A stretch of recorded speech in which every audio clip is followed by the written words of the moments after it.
शांति। ओम शांति। आज मीठे बाबा के अव्यक्त महावाक्य हैं। 13 तारीख के मीठे बाबा के महावाक्य हैं। 10/12/92 का रिवाइज कोर्स है। मुरली का हेडिंग है पूर्वज और पूज्य की स्मृति में रहकर सर्व की अलौकिक पालना करो। पहले समझ लें हेडिंग को। बाबा ने कहा पूर्वज और पूज्य की स्मृति में रहकर। ठीक है, बाबा ने कहा बच्चे तुम कौन सी आत्माएं हो? पूज्य आत्माएं हो। ठीक है, इस बात को ध्यान रखो और इस स्मृति से सभी की अलौकिक पालना करो। अलौकिक पालना होती है ज्ञान से पालना। लौकिक पालना तो दुनिया में एक दूसरे की करते हैं सभी। तो बाबा आज बच्चों को यही कह रहे हैं कि बच्चे तुम्हें कैसे पालना करनी है, तो सुनेंगे बाबा से।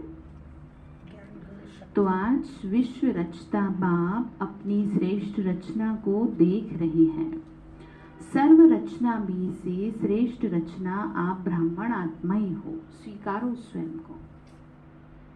ठीक है, बाबा ने कहा कि ये स्वीकारो कि सभी रचनाओं में से आप सबसे श्रेष्ठ हो, क्योंकि आप ही विश्व की पूर्वज आत्माएं हो। जैसे दुनिया में होता है ना, भाई हमारे पूर्वज थे, हमें उनके लिए भी करना है। तो बाबा ने कहा दुनिया के पूर्वज तुम हो। तुम्हें देख करके दुनिया सही कदम चलेगी, सही कर्म करने की प्रेरणा लेगी। जैसे किसी के घर में कोई नियम चीज़ें होती हैं तो कहते हैं भाई ये तो हमारे पूर्वजों से चला आया है, आपको ये तो करना ही पड़ेगा। समझ रहे हैं ना आप? तो बाबा ने कहा तुम ऐसे बनो ना कि तुम्हारे कर्मों को देख करके सभी तुम्हारी कॉपी करें। ठीक है, तो इसलिए कह रहे हैं कि तुम पूर्वज आत्माएं हो। एक तरफ पूर्वज हो, साथ साथ पूज्य आत्माएं भी हो। इस कल्प वृक्ष की फाउंडेशन अर्थात जड़ आप ब्राह्मण आत्माएं हो। इस वृक्ष की मूल आधार तना भी आप हो, इसीलिए आप सर्व आत्माओं के लिए पूर्वज हो। ठीक है, तो कहने का मतलब इन वन वर्ड ये है कि आप ना जागृत हो जाएं। आप साधारणता से ऊपर उठें और जो आपसे जुड़ी आत्माएं हैं उन्हें भी उठाएं। जैसे मुरझा जाते हैं ना फूल, तो उसको पानी देना पड़ता है। तो पानी देते रहेंगे, उसका ध्यान रखेंगे, तब जाके वो वापस खिल जाएगा। ऐसी बहुत आत्माएं हैं जो ज्ञान में तो चली है, लेकिन किसी कारणवश वो क्या हो गई है, मुरझा गई है। तो बाबा ने कहा तुम खुद भी जागृत हो जाओ और दूसरों को भी क्या करो, ठीक है। ये नहीं कि हम अपने में मस्त रहें दूसरों को भी तो जगाना है ना। तो बाबा ने कहा इस वृक्ष के इस वृक्ष के मूल निकाल दो इसको। हाँ, मूल आधार तना भी आप हो, इसीलिए आप सर्वात्माओं के लिए पूर्वज हो।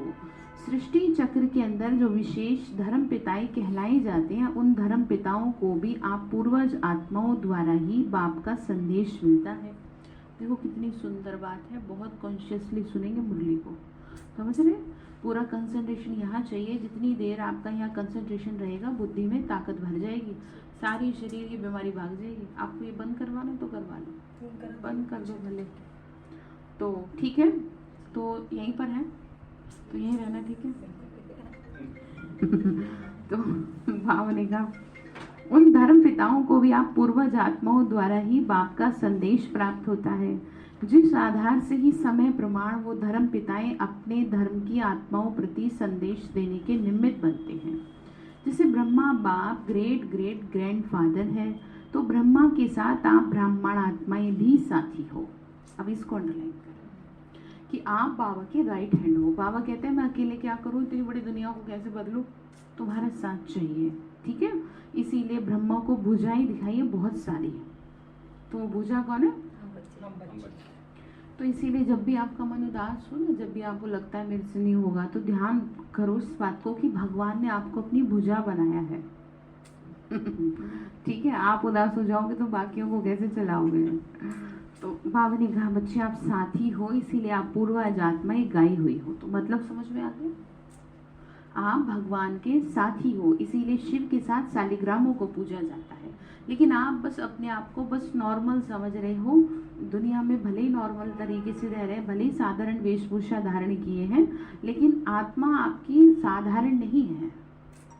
जैसे कि जितने भी बड़े बड़े महापुरुष हुए दुनिया में, उन्होंने भले ही साधारण घर से जन्म लिया, साधारण माँ से जन्म लिया, लेकिन उन्होंने करे तो बड़े बड़े काम है।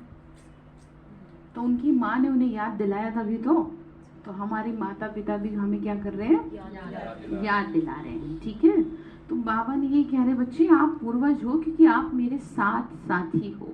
फिर बाबा ने एक्सप्लेन किया पूर्वज आत्माओं को डायरेक्ट चाहे इनडायरेक्ट सर्व आत्माओं से कनेक्शन है। सारी दुनिया की जो बागडोर है वो आपसे जुड़ी है। इसीलिए बाबा कहते हैं कि आप चढ़ेंगे तो सब चढ़ेंगे ऊपर, आपकी उन्नति के साथ साथ सबकी उन्नति होगी। इसीलिए बाबा कहते हैं दूसरे को मत बदलो, खुद को बदलो तो तुम्हारे सहारे वो भी तर जाएंगे, इसीलिए कहते हैं। तो ऐसे तो बाबा जानता है कि वो कितने ड्रामेबाज हैं, लेकिन वो कहता तो नहीं। वो किसको कहता है? क्योंकि वो ये जानता है कि इनको ऐसे उतारना है। ठीक है, जैसे वृक्ष की सर्व टालियों का संबंध जड़ व तने से जरूर होता है ना, चाहे किसी भी धर्म की आत्मा हो, बड़ी टालियां हो, लेकिन संबंध तो स्वतः ही हो जाता है। तो पूर्वज हुए ना, ठीक है, तो आप इस दुनिया के पूर्वज आत्माएं हैं, स्वयं को उठा लें अब। ठीक है, साधारणता से ऊपर उठा लें। बाबा ने कहा आधा कल्प राज्याधिकारी बनने के बाद फिर पूज्य आत्माएं बनते हो। पूज्य बनने में भी आप आत्माओं जैसी पूजा और किसी भी धर्म आत्माओं की नहीं होती। देखो मंदिर में जैसी देवी देवताओं की पूजा होती है, ऐसी किसी धर्म पिता की पूजा नहीं होती है। आप समझ रहे हैं? देवी देवताओं की पूजा को कितने सही तरीके से किया जाता है। फिर चाहे कोई भी कितना भी बड़ा महापुरुष क्यों ना हो, देवी देवताओं जैसी पूजा उसकी नहीं हो सकती है। तो बाबा ने कहा अभी तुम अपने आप को इतना तैयार कर लेते हो तभी तो तुम पूजने लायक बनते हो। ऐसी आपको कोई पूज देगा? ये बताओ, समझ गए? तो इसलिए आपको क्या करना है, इस बात को खुद को याद दिलाना है कि बाबा ने कहा बच्चे कि तुम्हारी जो पूजा होती है बड़ी विधि पूर्वक होती है। इस विधि पूर्वक पूजा की वजह से स्वयं को साधारणता से ऊपर उठाए। इसीलिए बाबा ने कहा तुम पूर्वज हो। ठीक है, जैसे घर के पूर्वज होते हैं ना, बाबा ने कहा तुम दुनिया के पूर्वज हो। ऐसे कोई धर्म पिता की पूजा नहीं होगी। बाप के कार्य में जो आप ब्राह्मण साथी बनते हो, उन्हों की भी देवता व देवी के रूप में विधि पूर्वक पूजा होती है। बाबा ने कहा और किसी की नहीं होती। धर्म पिता के साथ ही धर्म की पालना करने वाली आत्माओं की विधि पूर्वक पूजा नहीं होती। गायन होता है, मूर्ति बनाते हैं, लेकिन आप जैसे पूज्य नहीं बनते। बहुत सी मूर्ति आपने देखी होंगी, लेकिन पूजा किसी की ऐसे नहीं होती जैसे स्पेशली देवताओं की होती है। जैसे स्टैचू देखते हैं ना, बने रहते हैं, बाबा ने कहा पूजने लायक नहीं होते, बस उनको हाथ जोड़ेंगे, उन पर फूल चढ़ाएंगे बस। और उसके लिए भी उन्हें बहुत तपना पड़ता है। ऐसे थोड़ी कि आपकी मूर्ति ऐसी बना दे। कुछ तो अच्छा करो कि मरण मृत्यु के बाद लोग आपकी मूर्ति बना के आपसे सीखें।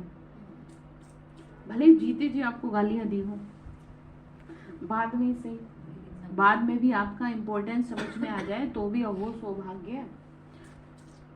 ठीक है, चाहे लास्ट के 2-4 साल में ही समझ में आ जाए, वो 2-4 साल ही सारे जीवन का निचोड़ निकाल देंगे। तो इसके लिए आपको ना स्वयं को अपनी स्थिति में स्थित करना पड़ेगा। बावनी का आपका गायन भी होता है तो पूजा भी होती है। और इसके लिए ना बहुत बड़े काम नहीं करने, कुछ बस अपनी स्थिति को सही रखना है। घर वाले पूरी कोशिश करें आपको डिस्टर्ब करने की, परिस्थिति आपको डिस्टर्ब करने की पूरी कोशिश करें, रिश्तेदारी नातेदारी, आप ये सिद्ध करके बता दो कि हम जो है ना शेर हैं। और शेर कभी जो है ना वो डरता नहीं है, वो चाहे बूढ़ा भी होगा ना दहाड़ेगा और जोर से। ठीक है, तो इसका मतलब समझ गए। यहाँ पर ये है कि चाहे कितना भी जीवन में समस्याएं आ रही है, उतना ही ज्यादा हम क्या होते जा रहे हैं, पावरफुल होते जा रहे हैं। तो ये बात आप सिद्ध करके दिखाओ ना। ऐसे नहीं कि हाय अब क्या करूं, जीवन में समस्याएं रुकने का नाम ही नहीं ले रही। ऐसी बातें करके आप अपने साथ साथ अपने आसपास की आत्माओं को भी कमजोर बना रहे हैं। ठीक है, तो करेंगे बाबा जो समझा रहे हैं। जैसे आप देवताओं का गायन बहुत सुंदर रूप में कीर्तन के रूप में होता है ना, आरती के रूप में, ऐसे अन्य आत्माओं का गायन इस प्रकार नहीं होता। ऐसा क्यों है बाबा कह रहे, फिर बता रहे, क्योंकि आप श्रेष्ठ रचना पूर्वज और पूज्य हो। अंडरलाइन। ठीक है, आप परमात्मा की श्रेष्ठ रचना हो। उसने चुन लिया है, 1936 से वो चुनता आ रहा है हर रोज आत्माओं को। कुछ कुछ आत्माओं को वो चुन रहा है, सिलेक्ट कर रहा है कि ये मेरे काम की है। जैसे हर 2 सेकंड में एक बच्चे का जन्म होता है, ठीक इसी तरीके से बाबा के बच्चों का भी जन्म होता है। हर सेकंड जन्म हो रहा है, देश विदेश चाहे कहीं भी हो, किसी ना किसी आत्मा का कल्याण हो रहा है और वो चुन रहा है। फिर वो ये मैटर नहीं करता कि उसका पास्ट कैसा रहा, ये मैटर नहीं करता कि वो पढ़ा लिखी आत्मा है या कैसी है, गरीब है अमीर है, वो मतलब नहीं है। आप तो अच्छे हो ना, आत्मा को देख लेता है बस। तो मतलब समझ गए? तो आप कौन सी रचना हो? तो आपको ये स्वीकार है सुनीता भाई? अंदर उतारो इसे। भगवान ने मुझे श्रेष्ठ रचना कहा है और मैं अपनी रचना से परेशान। ये ऐसे क्यों, वो वैसे क्यों, बाबा की गिलानी कर दी। तो फिर ऐसे काम करेंगे हम? नहीं ना। तो श्रेष्ठ रचना हो आप, साबित तो करो। तो बावनी का आदि आत्मा या आप ब्राह्मण आत्मा ही हो, क्योंकि आदिदेव ब्रह्मा के सहयोगी श्रेष्ठ कार्य के निमित्त हो। कितने बड़े लेवल पे कितना बड़ा कार्य चल रहा है, इस निमित्त आप बन रहे हो, इसीलिए आप श्रेष्ठ हो। आप दूसरों के बारे में अच्छा सोच रहे हैं, इसीलिए आप श्रेष्ठ हैं। दुनिया में मुझे कहीं 4 लोग ऐसे दिखा दो जो दूसरे के बारे में अच्छा सोचते हो, और आपको तो जब से जिसे भी यहाँ पे ज्ञान मिलता है उसे पहले दिन से ये सिखा दिया जाता है कि चाहे कोई गाली भी दे रहा है आप उसके बारे में भी अच्छा सोचो। तो कैसे नहीं होगी आत्मा? जिसने गलत सिखाया तो सही सिखाने वाला भी तो बैठा है। भले टाइम टेकिंग है, लेकिन ऐसा नहीं है कि वो वेस्ट है। तो बाबा ने कहा कि तुम मेरे सहयोगी हो, समीप रहने वाले हो। आत्माओं का जो चित्र दिखाते हैं उसमें सबसे समीप आत्माएं कौन सी है? जैसे वो परम धाम का जो चित्र है मैंने बताया था ना, उसमें सतयुग वाली आत्माएं परम धाम में किस तरह से बाबा के पास बैठी रहती हैं। जैसे माँ बाप के पास बच्चे जो ज्यादा कहना मानता है उसे बिल्कुल बगल में बिठाएंगे, और जो थोड़ा सा कम मानेगा उसे कहेंगे अच्छा वही बैठ जाओ। ठीक है ना? भले बच्चा है उसे भगा तो देंगे नहीं, लेकिन डिस्टेंस मेंटेन रखेंगे। तो इसी तरह परम धाम में भी डिस्टेंस से रहती हैं आत्माएं। जो जितना इस समय बाबा की आज्ञाओं का पालन करेगा वो तो नहीं बाबा के, ठीक है, करीब रहेगा। तो जाते वक्त एक बार नजर मार लेना जरा परम धाम पे चित्र पे कि मैं जो है कहाँ बैठी हूँ, जरा देख लेना। ठीक है, पता चल जाएगा आपको खुद ही। बावनी का उसमें आप हो, कौन सी आत्माएं दिखाते हैं? तो अनादि रूप में भी अति समीप हो, जिसको डबल विदेशी कहते हैं। नियरेस्ट डियरेस्ट, ऐसे अपने को समझते हो? क्वेश्चन मार्क है।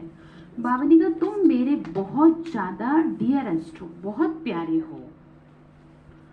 ठीक है, चेहरे से देखनी चाहिए खुशी। तो जितना प्यार जिससे होता है ना वो चेहरे पे लेके चलते हैं खुशी को। किसी की भी जीवन में कोई भी एक आत्मा से अगर उसका सही चल रहा है रिलेशनशिप, चाहे वो कोई भी हो, तो एक अलग खुमारी सी में रहते हैं। जैसे नई नई शादी होती है तो जब 1 आध महीने 1 आध साल एक अलग ही खुमारी सी में रहते हैं, और तो बाद में पता चलती है कहानी कर करके। तो वो 1 महीने कहीं नियरेस्ट डियरेस्ट हो गए, तो एग्जाम्पल दिया आपको। तो अब आप समझ लो कि आप जो है 1 महीने वाले तो नहीं हो। बाप ने कहा तलाक मत दे देना मेरे को। ठीक है, समझ गया? तो नियरेस्ट डियरेस्ट हो। बाबा क्वेश्चन मार्क लगा के पूछ रहे हैं, अपने को समझते हो कि भगवान का मैं प्यारा हूँ? हाँ, तो वो खुमारी चलते फिरते ना आस पड़ोसियों को देखनी चाहिए। ये नहीं देखेंगे तो बड़ी परेशान लग रही है आज, पता नहीं क्या हुआ है। ये वाली खुमारी तो नुकसानदायक है। फिर क्या कहा? चलो बता दिया, नियरेस्ट डियरेस्ट हो तो पूर्वज हो, पूज्य हो। अब कह रहे हैं तुम्हारा काम क्या है? पूर्वज का क्या काम होता है? सभी की पालना करते हैं, बड़ों की पालना ही प्रसिद्ध होती है। तो आप सभी पूर्वज आत्माएं सर्व आत्माओं की पालना कर रहे हो। अब थोड़ा सा समझ लो दिमाग लगा के, आपके घर में भी जितनी आत्माएं हैं आपको इसीलिए नहीं भेजा गया उस घर में, उनकी अलौकिक रूप से यानी ज्ञान के रूप से आपको उनकी पालना करनी है। ये सवाल नहीं उठाने कि ऐसे क्यों है, आपको भेजा किस लिए है? आपको भेजा इसलिए कि आप बिगड़ी हुई चीजों को सुधार दें। ये नहीं कि जो सही चल रहा है उसे और बिगाड़ दें, क्वेश्चन मार्क लगा दें। तो मतलब समझ गए आप? देखो सही चीज के साथ तो सभी रह लेते हैं, अच्छे के साथ तो दुनिया अच्छी है, आप बुरे के साथ अच्छा बन के दिखाओ जो दुनिया आपको याद करे। बात तब है, तब आपकी मूर्ति बनेगी। आप समझ गए? तो बाबा यही कह रहे हैं कि तुम पालना कर रहे हो अलौकिक तौर पे, या सिर्फ अपने आने वाले स्टूडेंट की पालना करते हो, वह संबंध संपर्क आत्मा वाली आत्माओं की भी पालना करते हो। मतलब जो भी आपसे जुड़े हैं सारे विश्व की आत्माओं के पूर्वज हो। बाबा ने तो ऐसे इतना बड़ा दे दिया ताज, ये पहन लो, कहीं से कनेक्टेड है ना सब लोग। ठीक है। देखो ताज देखो ना, श्री नारायण का देखो, तो ये जिम्मेदारियों का ही ताज है, देख रहे हो कितना बड़ा है। तो बाबा ये कह रहे हैं कि ये जो है तुम्हारे ऊपर जिम्मेदारी है सारी आत्माओं की। जो जड़ व तना होता है वो सारे वृक्ष के लिए होता है, वह सिर्फ अपना अपने तने के लिए होता है। भाई पेड़ों को टिकाना है ऐसे थोड़ी है, सब टालियों के लिए होता है ना, जितने भी उसमें निकलेंगी फाउंडेशन तो एक ही रहेगा। बावनी का जड़ अथवा तना सारे वृक्ष के पत्तों को पानी मिलता है ना, तो बावनी का वह सिर्फ थोड़ी टालियों को ही पानी मिलता है, सबको मिलता है, लास्ट वाले पत्तों को भी मिलता है। इतना बेहद का नशा है बावनी का, वह बेहद से हद में आ जाते हो। कितनी सेवा करनी है, हर एक पत्ते को पानी देना है, ठीक है। इतनी बड़ी दुनिया है, ये नहीं कि हमारे भला हो, बाबा सबका भला करो। मैंने आपको जो शुरू में ये हमने प्रैक्टिस करी थी कि हम क्या करेंगे, अपनी अपनी कॉलोनियों को टारगेट करेंगे। आप जहाँ जहाँ रहते हैं उस कॉलोनी के 10 मकानों को ले लीजिए, ठीक है, उसमें रोज वाइब्रेशन दीजिए। 7 दिन का ले लीजिए, ज़्यादा नहीं आपसे होता। 7 दिन में रोज क्या करूँगी, 10 मिनट इस घर में शांति के वाइब्रेशन भेजूंगी। ऐसे कर करके कम से कम अपने एरिया को तो पूरा करो, तब जा करके बाबा ने कहा पूरा कर पाओगे विश्व को। छोटे से ही तो बढ़ोगे आगे को। या फिर आप ऐसा कर लो, जो जो आपकी रिश्तेदारी नातेदारी में आपको लगता है कि ये ज़्यादा बीमार हैं, इन्हें ज़्यादा देने की ज़रूरत है, तो 1 हफ्ते तक उनको दो, ठीक है। या फिर एक हॉस्पिटल को टारगेट करो, ठीक है, एक हॉस्पिटल को ले लो, भाई इसमें मेरे को रोजाना क्या करनी है, वाइब्रेशन। आप ना बहुत अच्छी तरह से समझ लो, ये वाइब्रेशन बहुत जल्दी काम करती है। जैसे कि बीमारियों के जम्स होते हैं ना, कितनी जल्दी बीमारी पकड़ लेती है एक से दूसरे को। कितना ही प्रोटेक्शन कर लें, हाथ लगा लें, मास्क लगा लें, दवाई ले लें, कुछ ले लें, बीमारी निश्चित रूप से दूसरे को होगी। जम्स फैल रहे हैं गंदगी के, नेगेटिव है वो तो, अब यहाँ पे पॉजिटिव है, आप समझ रहे हैं। तो इसमें आपको थोड़ा सा ये थोड़ा टाइम लेंगे, टाइम टेकिंग है, क्योंकि बाहर नेगेटिविटी का बोलबाला जाता है, गंदगी ज़्यादा है। लेकिन ऐसा नहीं लेंगे, नहीं होंगे तो ठीक है। तो आप या तो कर लें अपने घर को एक टारगेट, या कर लें हॉस्पिटल को एक टारगेट, या जिसको भी आप चाहते हैं, और इस तरह से करके विश्व कल्याण का जो ताज बाबा ने सर पे रखा ना, उसे पूरा करो, ठीक है। बाबा जी का तो नशा है सर्वात्माओं की पालना करने के निमित्त हो। किसी भी धर्म की आत्माओं को मिलते हो व देखते हो तो हे पूर्वज आत्माएं ऐसे अनुभव करते हो कि यह सब आत्माएं हमारे ग्रैंडफादर की वंशावली है। हम ब्राह्मण आत्माएं भी मास्टर ग्रेट ग्रैंडफादर हैं, अर्थात पूर्वज हैं, ठीक है। ये सब हमारे हैं, वह सिर्फ ब्राह्मण आत्माएं हमारी हैं। जब भाई भाई कहते हैं तो आप पूर्वज आत्माएं बड़े भाई अर्थात बाप समान हो। इस स्मृति को ही प्रैक्टिकल लाइफ में लाना है और कराना है। आप सभी पूर्वज आत्माओं की पालना का स्वरूप क्या है? लौकिक जीवन में भी पालना का आधार क्या होता है? पालना करना अर्थात किसी को भी शक्तिशाली बनाना। जैसे कि बच्चा कितना ही कमजोर हो, माँ बाप उसको अच्छा बोल करके उसको क्या कर देते हैं, स्ट्रॉन्ग कर देते हैं, है ना। कितना ही बीमार हो उसे कभी नहीं कहेंगे तू बीमार है, उसको अपने शब्दों से क्या कर देते हैं। तो बाबा ने कहा ऐसी तुम्हें औरों में ताकत भरनी है, ठीक है, कि नहीं तुम में बहुत ताकत है, ऐसे तुम हार नहीं सकते, ठीक है। उसके लिए पहले खुद तो भर लो, पता चले उल्टा चोर कोतवाल को डांटे, सर में दर्द हो जाए आपका अगर ठीक नहीं है ना, हिसाब किताब स्थिति सही नहीं है, तो दूसरे को वाइब्रेशन देने चलोगे तो आपका उल्टा सर में दर्द हो सकता है। साफ बता रही हूँ स्पष्ट शब्दों में। तो उसके लिए आप उस आत्मा को 1 हफ्ते के लिए ओम का उच्चारण कराएं, कम से कम 10-10 मिनट, जो बहुत ज़्यादा डिस्टर्ब है। उसके बाद उसे दें, कम से कम 1% तो ट्रैक पे आ जाए, मतलब जैसे किसी ने मेरे को इनविटेशन दिया आने का और योग में बैठे बैठे अच्छी फीलिंग नहीं आई, तो फिर मैंने उन्हें ये कहा मेरे आने लायक माहौल तो बना लो। आप समझ गए कि हमारे आने लायक आपके घर का क्या नहीं है, माहौल नहीं। वो कोई ज्ञान वाली आत्मा नहीं थी, थोड़ा सा फ्रेंड सर्कल में थी, तो वो हिसाब नहीं है, क्योंकि हम आपके ऐसे घर में क्या नहीं हो सकते। ऐसा नहीं है कि हम आपको कुछ बुरा कह रहे हैं, जो वाइब्रेशन है वो भी तो चाहिए ना। हर कोई, जैसे कि हर कोई अपने लेवल के लोगों के साथ बैठता है। अब हम यहाँ हर चीज में लेवल नहीं देखते, सिर्फ यहाँ का लेवल देखते हैं, वाइब्रेशंस का लेवल देखते हैं। पढ़ाई लिखाई का तो बाद में देखेंगे, ये लेवल देखते हैं कि हमारी एनर्जी इनसे मैच कर रही है कि नहीं। कहीं ऐसा तो नहीं हमारे ऊपर ही उल्टा उनकी जो घर की जितनी भी नेगेटिविटी है वो हमारे ऊपर ही पड़ जाए और फिर हम एक हफ्ते तक बीमार पड़ जाए। और ये हुआ है, मैंने आपको बताया भी था। एक बहन आई थी सेंटर पे, 3 से 4 दिन तक मेरे सर का दर्द ठीक नहीं हुआ था। वो इतनी ज्यादा क्या थी, इतनी नेगेटिव थी। इतने सालों में जब से मैं ज्ञान में चली हूँ, कभी किसी से मिलके मेरे को ऐसी फीलिंग नहीं आई जैसी उस आत्मा ने मेरे को मुश्किल से 20 मिनट में डिस्टर्ब कर दिया। कहा उसने कुछ नहीं, मैंने भी कुछ नहीं कहा, बस जैसे बात करी और बात करने में उसकी बातों ने क्या कर दिया, उसके पास बैठने से, बस इतने बैठने से क्या कर दिया, आत्मा ने अपना सारा नेगेटिव प्रभाव वहां पर छोड़ दिया। तो इसीलिए आपको भी ये चाहिए कि आप इस बात का ध्यान रखें कि जिनकी आप पालना कर रहे हैं उससे पहले आप स्वयं को क्या कर लें, ठीक है, स्वयं को शक्तिशाली बनाएं। अगर आप स्वयं शक्तिशाली नहीं होंगे तो उल्टा आप ही के ऊपर बात आ जाएगी, ठीक है। तो बाबा ने कहा तुम्हें पालना करनी है, शक्तिशाली बनाना है किसी भी विधि से। अभी आप देख लो, आपके शब्दों से किसी को ताकत मिलती है, आपकी किस चीज से किसको ताकत मिलती है, ठीक है, संकल्पों से, व्यवहार से। कैसे आप किसी को किसी में हिम्मत भरेंगे। और एक बात का हमेशा ध्यान रखो, जिस समय भूख लगी है ना, उसी समय भोजन अच्छा लगता है। किसी भी आत्मा को ज्ञान देना तब जब उसको क्या हो,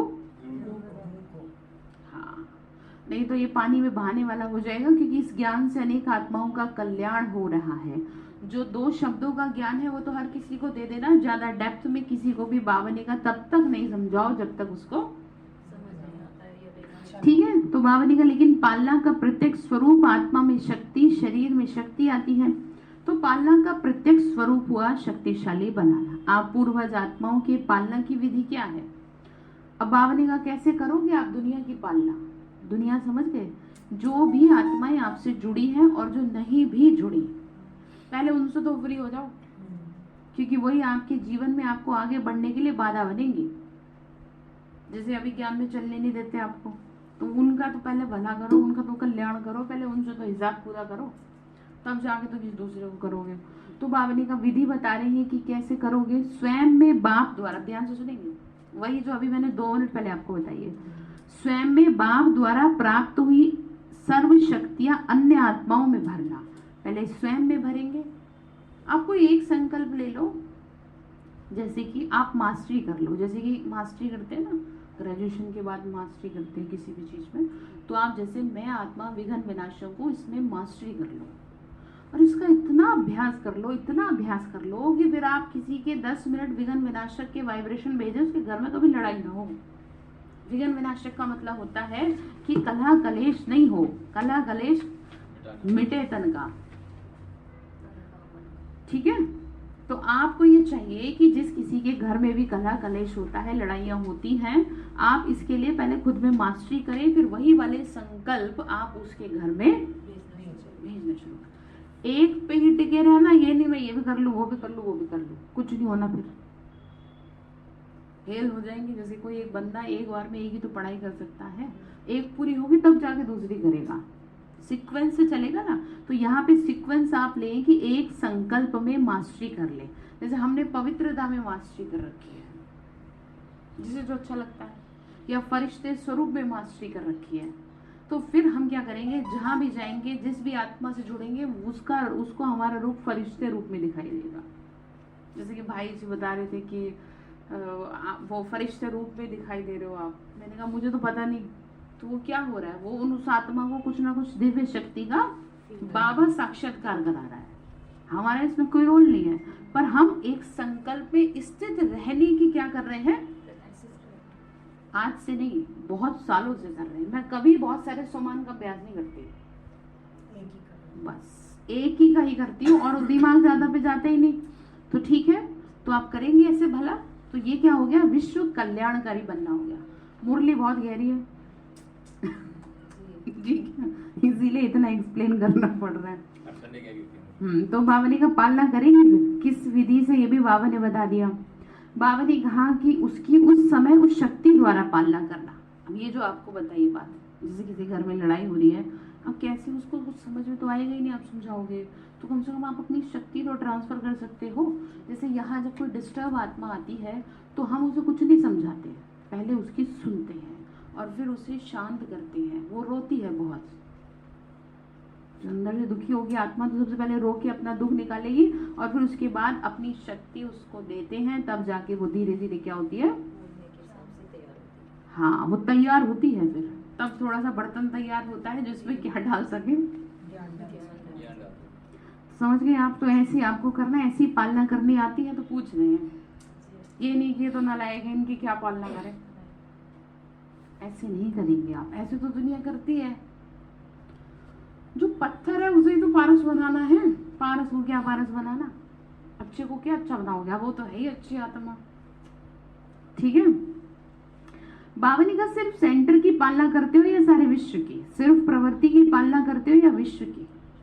बाबा ने कहा वर्तमान समय आप पूर्वज आत्माओं की पालना की सर्व आत्माओं को आवश्यकता है। अंडरलाइन, बाबा ने कहा ये जो समय चल रहा है ना, इस समय आपको सबका भला करने की क्या है, आवश्यकता।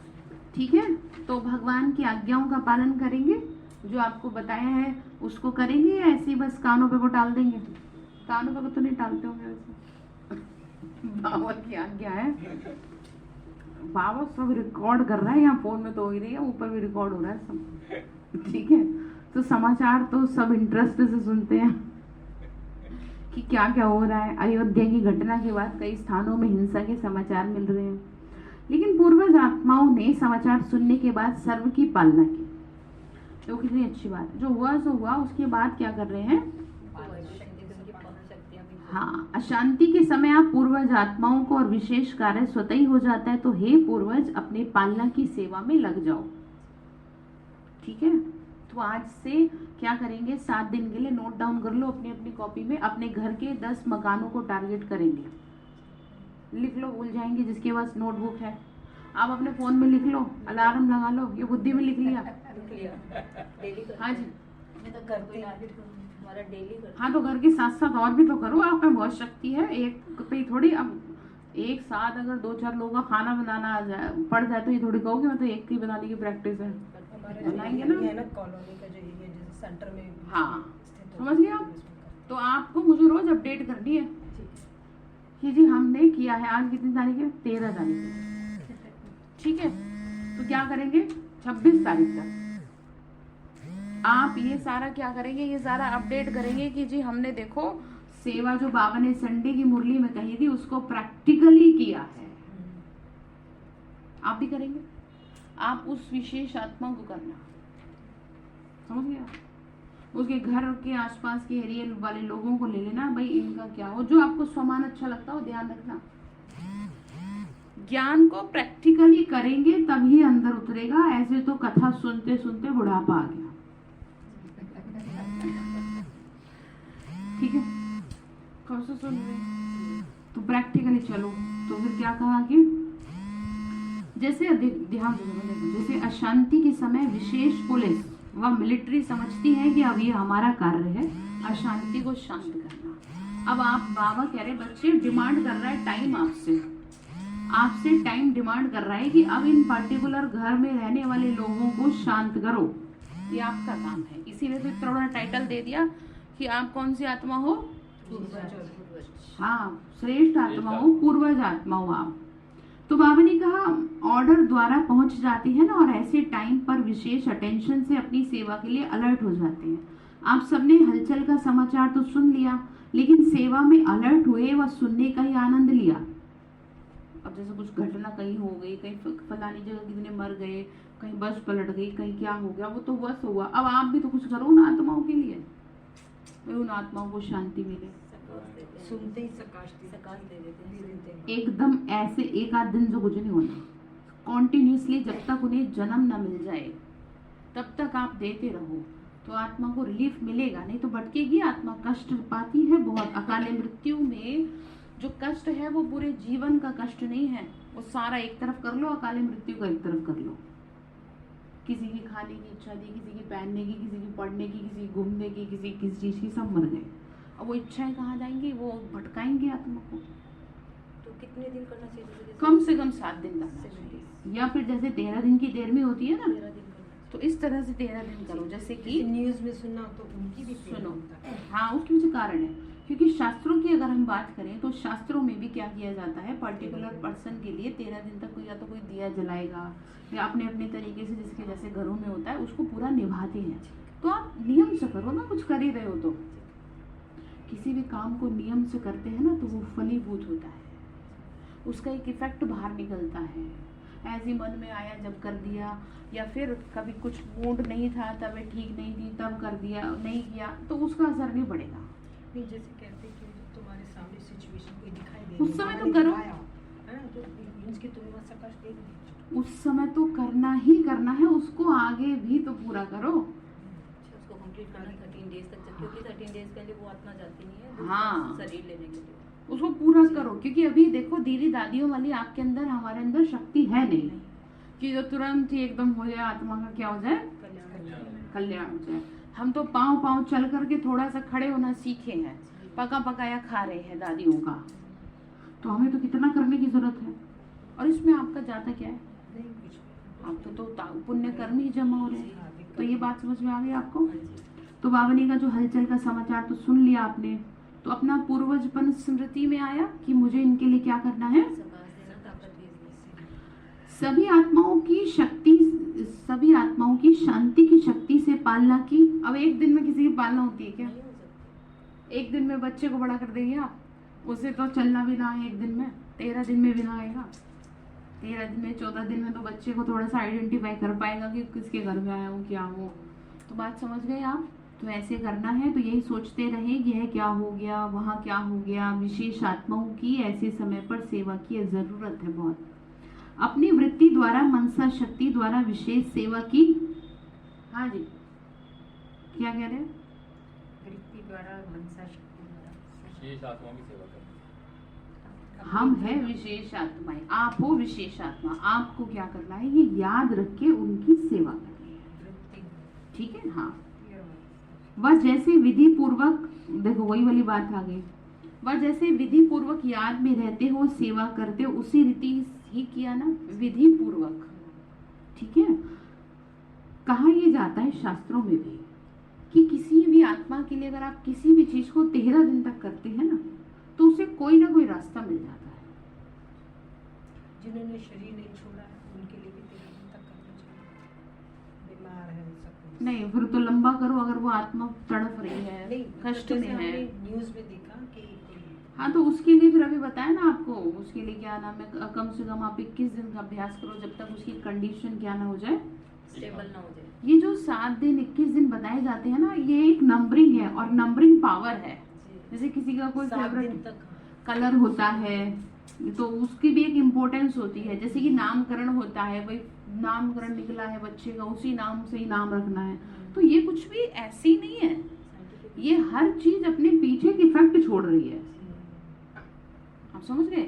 इस इफेक्ट को समझते हुए करेंगे तो प्रभाव अच्छा निकलेगा। जैसे हम सोचते हैं कि सिर्फ कैंसर के पेशेंट्स को देना है, चलो हाँ। हाँ, 7 दिन तक करना चाहिए एटलीस्ट। कम से कम इतना तो करो कि थोड़ा सा, जैसे कोई बेड में पड़ा है तो थोड़ा उसकी कंडीशन डॉक्टरों को खुद समझ में आए, वो तड़पती हुई आत्मा को थोड़ा सा तो रिलीफ मिले, तब तक करते रहना चाहिए, ठीक है। तो बाबा ने कहा, तो ऐसे रूहानी सोशल वर्कर हो, तो रूहानी सोशल वर्कर ने अपनी विशेष एक्स्ट्रा सोशल सेवा की, इतनी अपनी जिम्मेवारी समझते हो, या प्रोग्राम मिलेंगे तो करेंगे। तो अब 1 हफ्ते का प्रोग्राम दे दिया है तो अपडेट करेंगे 1 हफ्ते बाद। कौन बताएगा जी 1 हफ्ते बाद पूरा हो गया समय? हाँ जी संगीता मैम, 1 हफ्ते का टारगेट दे रहे हैं, ठीक है। एक टाइम फिक्स कर लो। हाँ चाहे तो यहाँ कर लो, ये बेस्ट है आपके पास प्लेस। मान लो नहीं है तो मैं करूँगी कंप्लीट। सामान लिखने वो भी यहाँ लिखो। भले अगर आपके पास समय है तो लिखो। मैं यहाँ पर ये जो योग वाला बता रही हूँ ना आपको, यहाँ पर आप ज़्यादा अच्छे से कर पाओगे। जैसे यहाँ बैठे बैठे अपने जिन भी लोगों को आप टारगेट कर रहे हैं उनको यहीं पर बैठे बैठे विजुअलाइज कर लें। जैसे जब मैं आपको योग कराती हूँ तो कहती हूँ ना, यहाँ से जा करके आकाश में चलो, छत पे चलो, सीढ़ियों से, तो आप अपनी बुद्धि को लेके जाते हो ना ऊपर। तो ऐसे ही यहाँ बैठे बैठे उन सभी आत्माओं को ले आओ। बुद्धि वाले लोग। हाँ, और यहाँ पर आपके दिमाग में कुछ और कचरा आएगा भी नहीं, क्योंकि यहाँ वातावरण आपको मदद कर रहा है। और यहीं बैठे बैठे इनका कल्याण हो, इनके घर में ये जो आत्मा है इनकी बुद्धि शांत हो, ये बहुत प्यार से रह रहे, जो भी आप चाहते हैं।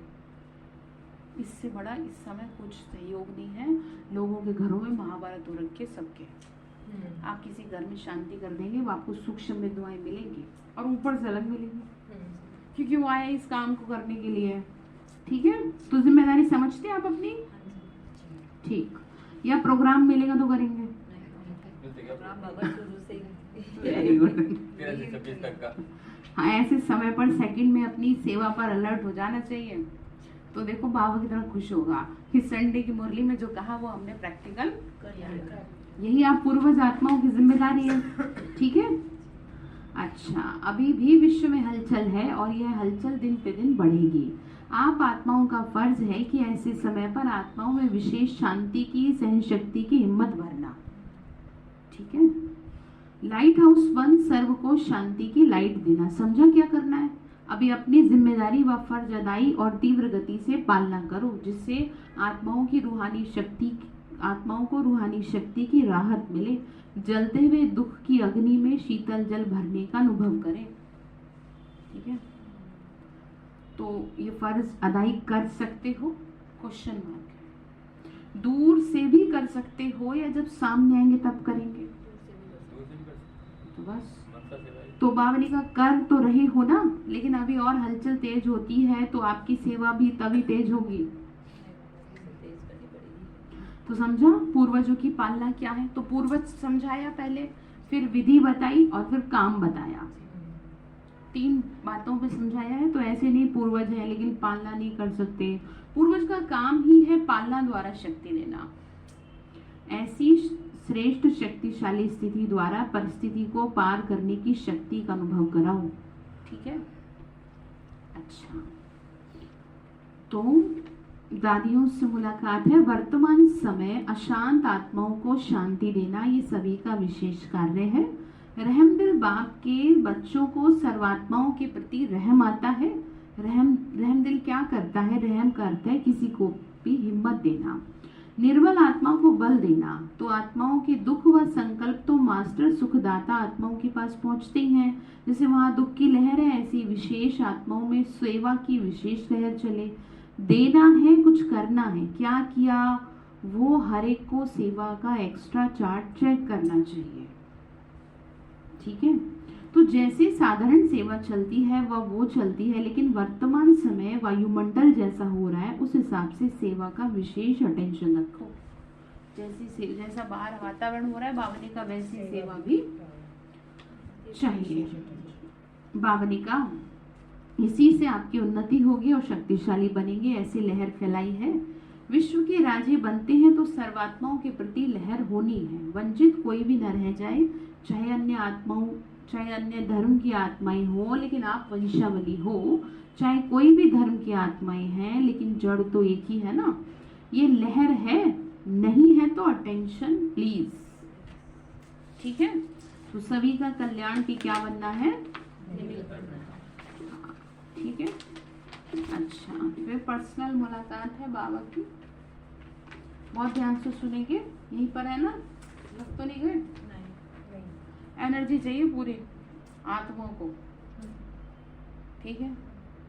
एनर्जी के साथ बैठी रहेगी आत्मा तभी अंदर जाएगी। जैसे कि उदाहरण के लिए कि कोई भी अगर आपको ताकत की चीज खिलाई जाती है और आप उसे खुशी से न पिए क्या होगा? डाइजेस्ट नहीं होगा।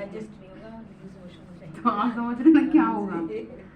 जी खराब करके हाय मुझे पीनी पड़ रही है, मेरे को अच्छा नहीं लग रहा, तो वो आपको फायदा नहीं करेगी। बेचैनी कर देगी। तो आप खुशी से पियो भाई, मेरे को इसको पीने से ना ताकत आएगी।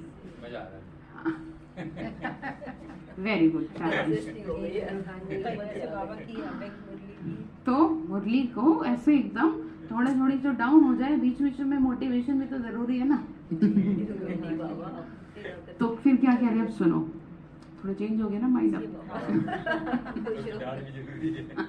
डांटते गाए नहीं, प्यार से प्यार है बाबा। ये तो प्यार। अब तो कड़वी दवाई भी मीठी वाली वही है। कह रहा हूँ, तो बाबा डांट देता अभी। कड़वी दवाई मीठी होगी ना, तो फिर वो कड़वी लगेगी। देखो ऐसा है, कराने वाला भी बाबा है। हाँ क्या कह रहे हैं, व्यर्थ, अब ध्यान से सुनो, व्यर्थ के प्रभाव में आने वाले तो नहीं हो, अपना श्रेष्ठ प्रभाव डालने वाले बनो। तो फिर क्या कहा, सदा अपने को पुरुषार्थ में आगे बढ़ने वाली आत्माओं में ऐसा महसूस कर रहे हो या मेरी तो जिंदगी पता नहीं कैसी है, पता नहीं क्या किया मैंने, ऐसी बातें तो दिमाग में नहीं आती, आए तो उन्हें हटा दो तुरंत। ठीक है, ठीक। पुरुषार्थ में कभी भी, बाबा ने कहा पुरुषार्थ में कभी भी, कभी ठहरती कला, कभी उतरती कला नहीं होनी चाहिए। कभी बहुत अच्छा, कभी थोड़ा अच्छा, ऐसे नहीं, सदा बहुत अच्छा, क्योंकि समय कम है और संपूर्ण बनने की श्रेष्ठ मंजिल है। तो अपने भी पुरुषार्थ की गति तीव्र करनी पड़े। ठीक है, तो मतलब यही है कि ये तीव्र तब होगी जब आपका व्यर्थ कम होगा।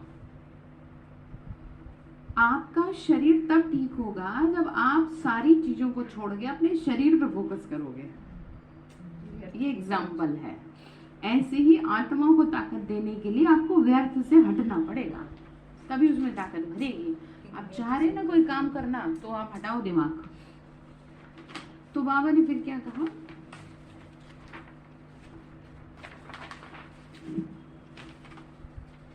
तो बाबा कह रहे बच्चे, पुरुषार्थ की तीव्र गति की निशानी है वो सदा डबल लाइट होगा, किसी भी प्रकार का बोझ उसको नहीं फील होगा। ठीक है, चाहे प्रकृति की परिस्थिति आए, चाहे व्यक्तियों से आए, लेकिन हर परिस्थिति स्व स्थिति के आगे कुछ भी अनुभव नहीं होगी।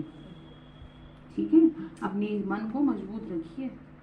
बाबा ने कहा स्वस्थिति की शक्ति पर स्वस्थिति की शक्ति परिस्थिति से बहुत ऊंची है। क्यों? यह स्व है, वह पर है। अपनी शक्ति को भूल जाते हो, बाबा ने कहा तभी जो है आपके ऊपर परिस्थिति हावी होती है। ठीक है, तो फिर क्या कहा बाबा ने कहा, सदा डबल लाइट महसूस करो। हल्का सदा ऊंचा होता है, बोझ वाला सदा नीचे रहता है। ठीक है, तो सदा ऊपर। शरीर में देखो कि आत्मा का निवास भी ऊपर है, पाँव में तो नहीं है ना। जैसे शरीर में आत्मा का स्थान ऊंचा है, बाबा ने कहा चोटी का अर्थ है ऊंचा, तो स्थूल निशानी इसीलिए दिखाई है कि स्थिति ऊंची शूद्र को नीचे दिखाते हैं, ब्राह्मणों को ऊंचा दिखाते हैं। तो ब्राह्मणों का स्थान और स्थिति दोनों ऊंची है, क्योंकि आत्मा आत्माओं को देखती है। आत्मा ऊपर में है तो दृष्टि भी ऊपर है। कभी भी किसी से मिलते हो या बात करते हो तो आत्मा को देखकर बात करो। ठीक है, तो बाबा ने कहा आत्मा से बात करो। आपकी दृष्टि आत्मा की तरफ जाती है, आत्मा मस्तक में है तो ऊपर की तरफ जानी चाहिए। मैं इसको क्या कहेंगे, सिंहासन कहेंगे, इसको भ्रकुटी कहते हैं, इसे आज्ञा चक्र कहते हैं, क्योंकि यहीं से सारा काम हो रहा है। फिर क्या कहा, सहज है ना ऊंची स्थिति में रहना। जब ऐसी स्थिति हो जाती है तो नीचे की बातों से, नीचे के वायुमंडल से सदा ही दूर रहेंगे, उसके प्रभाव में नहीं आएंगे। अच्छा प्रभाव पड़ता है या खराब भी पड़ जाता है। बाबा ने कहा अगर प्रवृत्ति में खराब वायुमंडल हो, अब ध्यान से सुनो, फिर क्या करते हो, प्रभावित होते हो ना। खराब को अच्छा बनाने वाले हो या प्रभाव में आने वाले हो। ये नहीं कि ये जो है ऐसे सही रहे तो मेरा दिमाग सही रहे। बाबा ने कहा वो नहीं सुधरेंगे, तुम बताओ क्या करें। हमें प्रभाव मुक्त करना है। आप अपना औरत क्यों नहीं पढ़ा लेते, बताओ। इसको ऐसे समझो जैसे कि दीदी दादियाँ कहीं भी जाती हैं, जो योगी आत्माएं हैं, वो जहाँ भी जाती हैं वहाँ अपने आप जो है प्रभाव उनका अपने आप ही आ जाता है। वो इतनी प्रभावशाली आत्मा है। तो आपसे नहीं होता ये, क्योंकि वो व्यर्थ से मुक्त है, आप व्यर्थ में पड़े हो। अब आप ये नहीं कह सकते कि उनको तो कोई बंधन नहीं है, क्योंकि कमी निकालने वालों को तो कुछ भी मिल जाए। सबसे बड़ा बंधन तो व्यर्थ का है, और बाल अवस्था से युवा अवस्था में से ज्यादा तो कोई व्यर्थ का बंधन है ही नहीं। जो सबसे ज्यादा क्राइटेरिया है 16 से 32 साल की उम्र में होता है, जिसमें बुद्धि टॉप लेवल पे होती है, भटकने के कगार पे। और उसी एज में बाबा ने बच्चों को व्यर्थ को जिता लिया।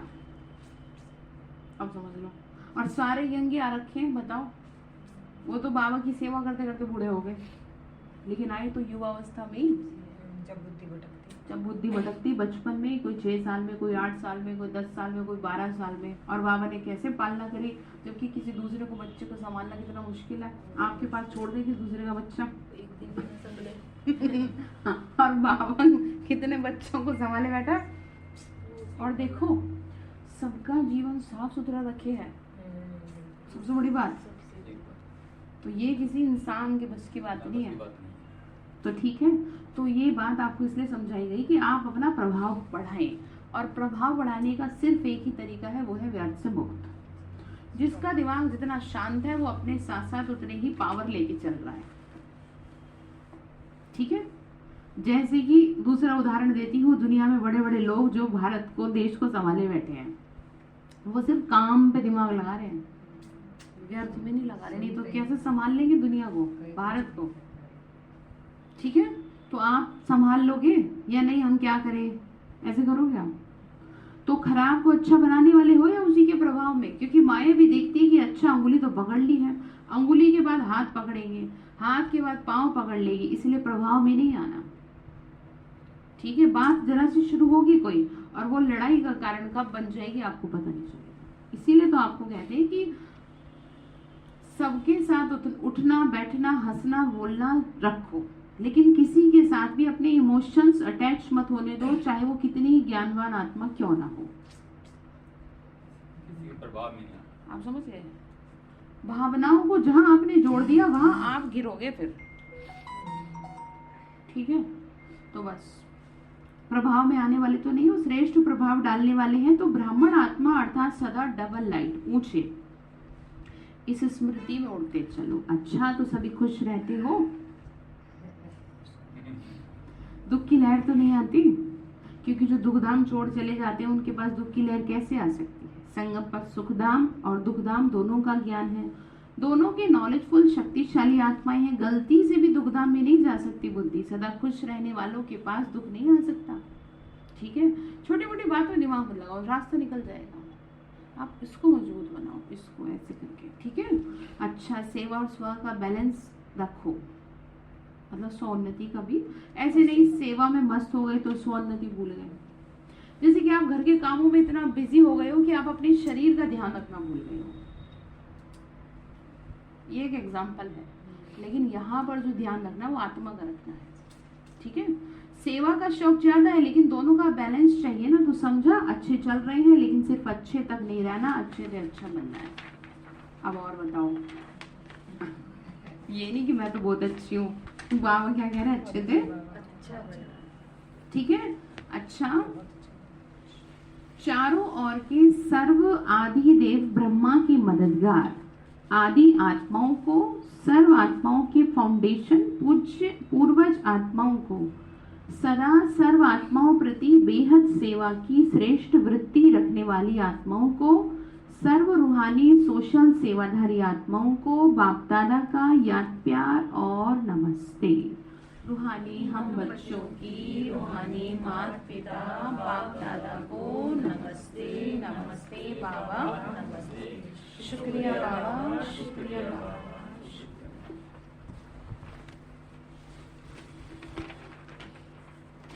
तो बाबा ने वरदान दिया, अपनी जीवन को हीरे समान वैल्यूएबल बनाने वाले, स्मृति और विस्मृति के चक्कर से मुक्त भाव। अपनी जीवन को कैसा बनाएंगे? हीरे समान। ठीक है, बाबा ने कहा ये संगम युग स्मृति का युग है, बाबा को याद करने का और अपने देवताई स्वरूप को याद करने का, और कलयुग को भूलने का, कलयुग की विस्मृति का। अगर अपने श्रेष्ठ पाठ, श्रेष्ठ भाग्य की सदा स्मृति है तो हीरे समान वैल्यूएबल हो, और अगर विस्मृति है तो पत्थर हो। भूल रहे हो तो पत्थर जैसे हो गए।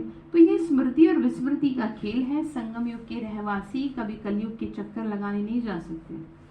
मतलब खुश रहने वाली आत्माएं हैं संगम युग, यानी खुशियों का युग। अगर थोड़ा भी बुद्धि गई तो चक्कर में फंस जाएंगे। लेकिन कलयुग में बहुत रौनक है, लेकिन वह रौनक धोखा देने वाली है। ठीक है, धोखा देने वाली है, इसलिए ध्यान रखें। स्लोगन है, अपनी कर्मेंद्रियों को लॉ और ऑर्डर प्रमाण चलाने वाले ही सच्चे राजयोगी हैं।